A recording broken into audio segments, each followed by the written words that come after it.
some point you should stick more P words in there just for a laugh.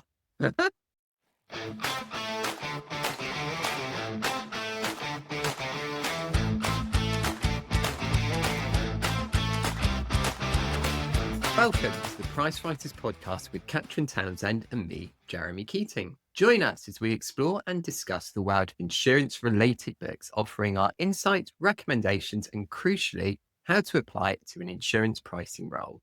Today, we're talking about Winning Conditions by Christine Hofbeck. And if you haven't heard of Christine, then where have you been? She is amazing to follow on LinkedIn. She's an actuary and she's a two-time contestant on the US TV series Survivor. And there aren't that many books written by actuaries. So we are super excited to discuss this one today, especially as it's all about winning conditions. And let's be honest, we all like to win, right? So, Jeremy, this book is all about winning condition. What does Christine mean by that? And have you ever felt like you've been in winning conditions? Yeah, I think it's really interesting what she means by winning conditions, actually. Christine, as you say, is an actuary, and I think it's quite an actuarial way of looking at the world that she uses. So, winning conditions is about things that you can do to make it more likely that you'll be successful. So, it's not like a recipe for success, because that would be very difficult, but it's things that you can do, particularly in your professional life, that make it more likely that the outcomes will be good, that your work will be received, that you'll be successful in the office, that your proposals will be accepted, and that you'll do well and do a good job. And I think that's really clever, actually. It's quite an actuarial way of looking at the world because you can't control everything, but what you can do is improve your chances of good outcomes. I think myself, times when I've felt winning conditions, it's times when I've been well prepared and I'm talking to an audience that I understand, and perhaps I've done the groundwork, so I know what I'm doing, I know the situation well, and then I felt really confident enough to give a presentation, it's been accepted. So I definitely relate to what she's talking about in setting these pieces up. I've never kind of had a framework like she gives for actually building those winning conditions, but it's certainly something I found myself in the right situations. She uses this great metaphor of marbles in a jar. And she says winning is like taking a big scoop of marbles out of the jar. And if you are holding a red marble, then you're winning. So many of the activities that we do in a day don't help us win. They're for other Mm, people's benefit, or the things we feel we have to do, or the things we said yes to, but we kind of regret it. And those are white marbles. And she said, we spend all day filling up our jar with these white marbles, which aren't helping us to get a win. And in fact, they're actually filling up our jar. So we have no time to put red marbles in the jar. And red marbles are anything that's potentially going to help you in the future. So she uses the example of networking, having positive interactions with your colleagues, doing your preparation, anything like that puts these red marbles in your jar. And I agree with you. It's so actuarial the way she mm. goes about describing this. You can tell she is just itching to say frequency and severity, but she manages to avoid it, which is probably a good thing for her wider audience. But all pricing professionals will 100% recognize this kind of frequency severity approach to winning. The more red marbles you have in your jar, the higher likelihood you're going to pull one out. And she also talks about making some of the red marbles bigger in that you're making particularly positive interactions, or it's a particularly strong thing that you're doing to win. So she does skirt around the topic of frequency, severity very, very well. But I think it's really well written and resonates with me on lots of different levels. I wouldn't really describe it as a business book. I would probably describe it as self-help.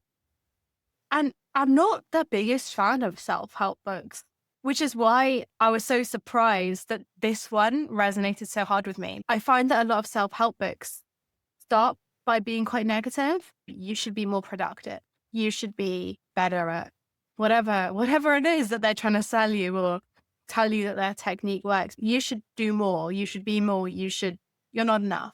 I think also they have a tendency to tell you follow this formula and everything will work out and be successful. So it's very X, do this, do that, and you'll end up successful. And just life's not like I that. know. I mean, I don't want to say like probabilistic rather than deterministic, because I feel like that's exactly the opposite of what Chrissy does in this book. She doesn't put jargon around it. But I really like that she started with her assumptions. Again, very actuarial. She says, I am going to start by assuming that you're working hard, that you are competent and good at your job, and that you want to succeed. She starts with that assumption instead of this normal self help. I'm going to assume that you're not doing these things, you're not doing enough. And so she says, you're doing all the right things. How can we put a framework around you so that actually starts to translate into winning? And I think that is absolutely what so many people in pricing teams need to hear. Because particularly if you've been very technical for a long time, you're doing all the right things, but somehow it's not getting traction or it's not translating to a promotion. Christine's book gives you clear things to do, but without being like, oh yeah, you're a hot mess, you're a big problem. You know, it's such a positive, encouraging, and just a real inspiring book. Mm. I see that as well. I like that she's clear that you have to do good work. You have to work hard. These are ways in which you can make it so you're more likely to be successful and your work's more likely to be picked up and you're more likely to seen in a good light. But ultimately, you do have to work hard and you do have to do good work. It's not going to make up for deficiencies in that way. What would you say? What piece of advice from the book most resonated with you, Katrin? For me, it's that these small changes to your day are going to make a big difference. She gives the example of talking to someone if you're in a lift with them. And if someone asks you what you do, don't just say, I'm Katrin, I'm an actuary. She says, Mm, use your full name. Then they can find you and email you and catch up with you on LinkedIn or whatever. Don't just say you're an actuary. Tell them exactly what you do, why that adds value. It's a very, very easy change. Everyone can just change those two sentences that they say. But it is going to make a big difference overall. People are going to remember what you do and why you're a special kind of actuary or a special kind of pricing professional in a field that's kind of crowded. And she just has so many of these very small things that you can do. One of the things that I really liked, and I think that if anyone is a manager or they lead a team, can really easily add to their day, is calling out good work from within the mm, team and just being very quick to praise, obviously honestly and authentically, but be really specific about the value that someone in their team added to a project. That's really good for that team member. But what Christine does is she also links that to your success. If you praise your team members, firstly, people will think that your team is very successful, which yeah. obviously reflects well on Mm, you. Secondly, that team member is more likely to praise you in other conversations. She gives the example that she praised someone for a project and said, yeah, they were an absolute key asset on this. And then the next week, someone was saying to this person about the project, oh, I heard you did a very good job on that. And the person said, yeah, Christine mentored me really well. And she challenged me and she gave me lots to think about. And yeah, she helped me do the good work. So as a manager, there's also this reciprocity. And thirdly, she says that people want to be in that team where there is open praise and appreciation. People want to be in that team. So even in a small example like that, she's really backed it up with exactly what the value is for this. And I think for me as an introvert, it can sometimes be hard to do these things. You don't really want to talk to people other than this. mhm. I relate to that too. I think the praise one is very good because it's almost like by you giving praise to people, you're making clear that it's an environment where that's an okay thing to do. And then people feel more comfortable doing it for other people and even back to you as well. And it's like an upward cycle and it's a more comfortable environment for people in which people know that they're doing good work and are appreciated. And I mean, we're always talking about how everyone wants employee engagement to go up. This is a good way to actually get it to go up. I think for me, the thing I found most useful as a piece of advice is to do with understanding the prior conditions. This isn't her phrasing, but it is what she means. The prior conditions before when you arrive somewhere. So when you arrive and give a presentation or a proposal or you're starting a project, take time to find out what the world is like before you do that. And then you can tailor what you do to how people are currently and how they feel, and you're much more likely to be successful. So she is a particular example of a change project in her workplace where actually a lot of the underwriters and pricing people were quite happy with the current conditions.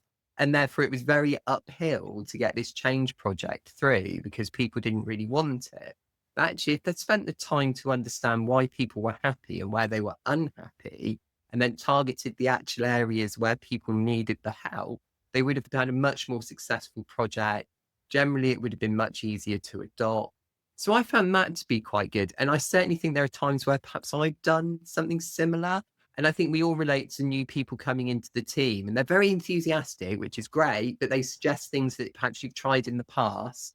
And then they get frustrated because you don't want to do the things they're suggesting. But actually, if you both took the time to explain why you don't think it's a good idea and they understood that they're arriving somewhere new and should understand how it was before they got there, then everyone can actually work together much better. So I thought it was really good advice. Mm. She just has such a positive way of speaking in her book, and she gives really relatable examples. Mm, One of the earliest examples she gives was about her time on Survivor, the TV show. And for people who don't know, Survivor is kind of what it says in the tin. They take a number of contestants, dump them in an island in the Pacific, and just leave them to fend for themselves, really, followed around by TV cameras. And there are certain challenges that they can win prizes and food and that kind of stuff. But pretty much they're just left for like 40 days on a desert island. It sounds like my idea of hell. Please never, yeah. please never put me forward for Survivor. But she uses an example from her time on Survivor, and it was one of the earlier examples. And I was thinking, like, oh, that's not Mm, very relatable. It's definitely not something I'm ever going to do. I mean, Duke of Edinburgh was hard enough, right? And I was a bit worried. But then she follows that up with so many really good, relatable examples about her time working in an office at big corporations. And so many of them, I was like, yeah, I know exactly what I mean. Oh, yeah, so true. And just it was so relevant. So you've got this really amazing mix of absolutely relatable. And then you just periodically reminded that, wow, she's done something super amazing. Survivor is really hard to get onto. It's one of the top TV shows in America. Like, wow, it's this amazing blend of things that you're going to encounter absolutely. And then this so extreme amplified version mm, of the same conditions. It's a really interesting blend. And actually I find it really inspiring because I do find sometimes with business books or nonfiction like this is that it kind of only applies to work. And yeah. that's fine. We spend a lot of time at work and obviously it's important to succeed and win at work. But what I really like about this book is that she purposely gives you examples of non-work situations, whether it is Survivor, the TV show, or more likely your community programs, your church, your family and friends, people you meet in the school run. She gives examples of the non-work things and saying you can still thrive and you can still win in those situations as well. I think that's really true, actually. And I thought a really good example she used from the Survivor TV show that you can relate to, but she told it in such an interesting way, is about all of the crew and everyone that you don't see in the actual broadcast show. She's like, so you see us, the contestants, but actually there's a camera crew there. There's people that are building the sets for the challenges. There's actually a lot of safety people making sure that they remain fit and healthy when they have to do swimming challenges, she's like, there's lifeguards everywhere. So there's all these other people who she says you never see on TV. And how many people are there around your work, your office, in your life who are making similar roles, who actually, if they weren't there, you wouldn't be able to do the work that you do and you wouldn't be able to win You wouldn't be able to have those winning conditions without all those people. I thought that was very clever, actually. And I think, like you, it was like a situation I would never be in, but she used it as a really good example of how there are people like that in my own life. Mm. So, Catherine, what do you think about the format of the book? I liked it. The chapters were quite short. I really liked how they got to the point quite clearly. She structures the book in chapters, but then also within 3 parts. And in each part, she focuses on a different area of Mm. conditions, I suppose. So in one part, she's talking more about how you interact with people. In another part, she's talking more about you internally. And I think that's a really clever way to structure the book. I listened to it on audio, and honestly, it was so optimistic and sunny to listen to. I actually felt really uplifted by it. And in fact, that final chapter, I don't want to give spoilers or anything, but she's talking about how, yeah, you are enough and you deserve to win. And I know you're working hard, and actually you just need to do this last almost cherry on the top thing to create these winning conditions around you, and then you're going to succeed. I actually thought it was so uplifting, and I definitely, like, I've actually bookmarked it on my Audible. So I can go back and listen to that. Every time I have a bad day, I'm going to go back to listen to that chapter because I found it really uplifting. I found it uplifting as well. And I really like the structure. It's structured in a way that I particularly like business books to be, which is that it's a clear set of things to achieve. And each chapter is pretty much titled what that thing is. So it's nice and clear to me what the book is about.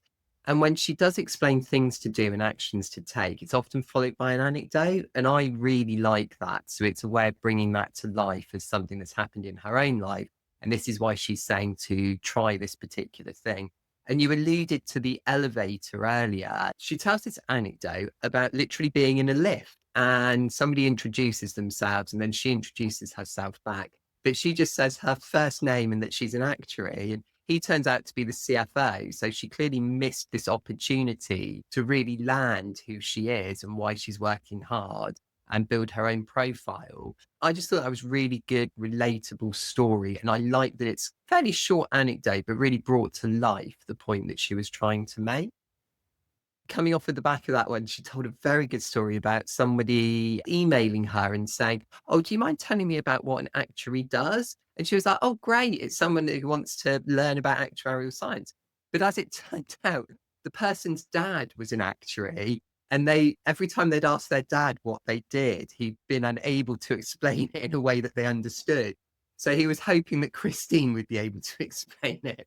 So I thought that's a great story and one that I think is very relatable as actuaries and about our sort of our communication abilities, particularly about what we do ourselves. As actuaries, we think of ourselves as being really technical people, and in lots of ways we are. But Christine uses the example of when her cable breaks and someone has to come out to fix it. Technician says, "Oh, can you plug in the HL2 cable into the some kind of box?" And she's thinking, "I don't know which cable that is. I don't know which box it is. Why can't he just explain it by saying, plug the yellow cable into the box that has 3 red lights on it?" Yeah. And I relate to that so much because I feel exactly the same. We had to get our boiler service recently, and he was clearly very knowledgeable, but I was no more knowledgeable after talking to him about what exactly was wrong with our boiler. This kind of thing like fills me with dread, even though I would call myself very technical. It was a really good reminder of how, yes, we're technical, but we're all technical in our own field. And Mhm. she uses the same example with her hairdresser. Her hairdresser said she wanted a two-tone or something, and I don't really know what that is. And we all have this kind of industry jargon that we just forget that other people don't know. The result of not moderating for that is that people feel stupid, people feel frustrated, people can't give you 5-star reviews. And if the hairdresser asks me if I want that, I'm going to say no because I have no idea. They've missed out on a sale and I've missed out on something that might be good for my hair. I have no idea what it is, by the way. Is it like dyeing your hair in a certain I, way? I don't really know. I actually Okay. don't know. We don't like admitting weakness, do we? We don't like saying, I don't really know what that is, because we worry that then they're going to explain and the explanation is going to be more complicated or just as complicated, please write in the comments if you know what this thing is and what it might do for my hair. But this is why people have favorite hairdressers, isn't it? That, you have one hairdresser who you never want to leave because you know that they explain things well and they always do a good job. And Yeah. Christine would frame this as that's a winning condition for you because you feel safe with them as a customer, but also for them because they've basically got a client for life. When I lived in France, I got my hair cut when I came.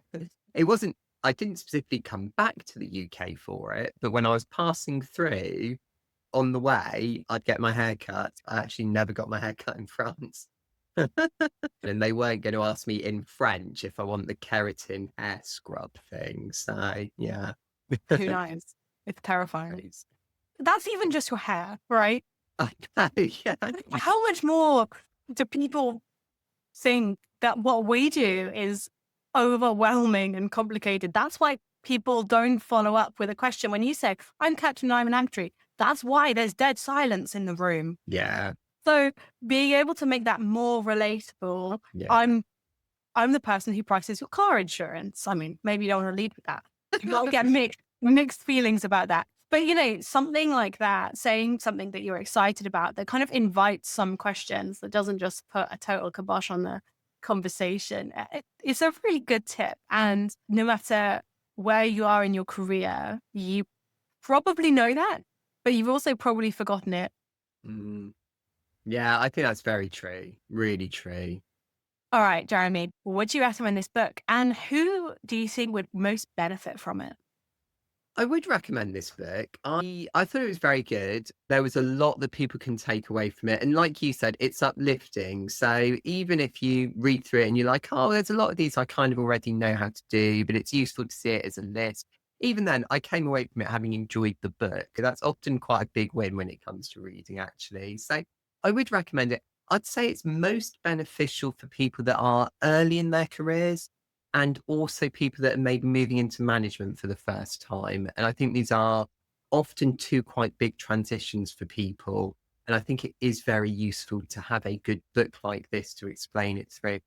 I think also if you have been feeling like you're a bit stuck, maybe, and although you're producing good work, it doesn't seem to be landing, you don't feel like you're having the impact that you want to. If you feel like you are not the popular kid, I suppose, then it will give you ways of improving your conditions so that you can achieve the things that you want to. Christine actually gives a couple of really nice examples. So she ran for a role when she was at high school in an election and she didn't win despite feeling she was the better candidate. And she's quite honest about the fact she then ran for a role in the student body when she was at college, so university, and she did win the election, but she says she didn't feel she was the better candidate. But what she did was use these tips, these skills to improve her conditions to win. I found that really interesting. So if you do feel like you're not winning when you ought to be, I think this is a great book to get and actually understand what you should be doing to improve your likelihood of positive outcomes. I wish someone had told me years before I learned this that actually, yeah, okay, work hard, but your work doesn't speak for itself. You have to speak for your work. I wish someone had told me that, particularly when, like you said, I mean, I was not the popular kid at school. Maybe a lot of actuaries and pricing professionals resonate with that. I just couldn't seem to get that traction, like you say, those winning conditions for things. For a long time, I kind of expected that if you do the best work, then you'll win.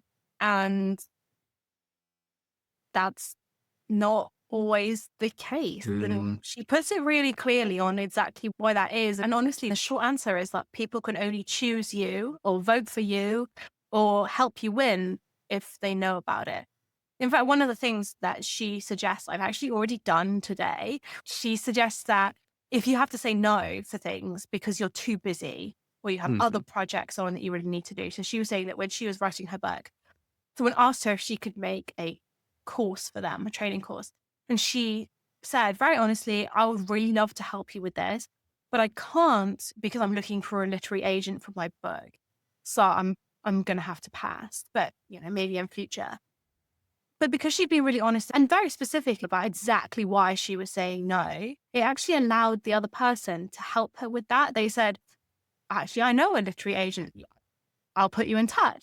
Not only did she get her agent, but also she then had the time to help this person with this course. And I know at work that I've had that. Someone said, can you catch up with the deployment team on so and so? And I was like, I really can't this week. I've got a modeling deadline and I'm working flat out. Now, if you say that, someone can say, oh, well, let me help you, or let me move resource, or, well, I can't really help you with that, but what I can do is run and get your coffee, or whatever it is, just anything that helps you, and it can be mutually beneficial. We both think it's a great book. We've got people that we would recommend it for, but I think a lot of people would enjoy it as a book to read. I think you'll come away feeling uplifted. So, what are we reading next time? Next time, we're doing something a little bit different. With the holidays coming up, we'll be discussing the books that the bookstores think are going to be bestsellers this Christmas. Now, I'm always a bit nervous about these lists Mm. because what usually happens is that you end up with 3 copies of Richard Osman on Christmas Day. So instead of just talking about the bestsellers, we'll be suggesting some more unusual alternatives to those books. And we'll be reflecting on our favorite gifted books as well. We know pricing professionals are super busy, so we're here to make your life that little bit easier. Awesome. I'm totally looking forward to it. So, thanks for joining us, and we will hope to see you next time.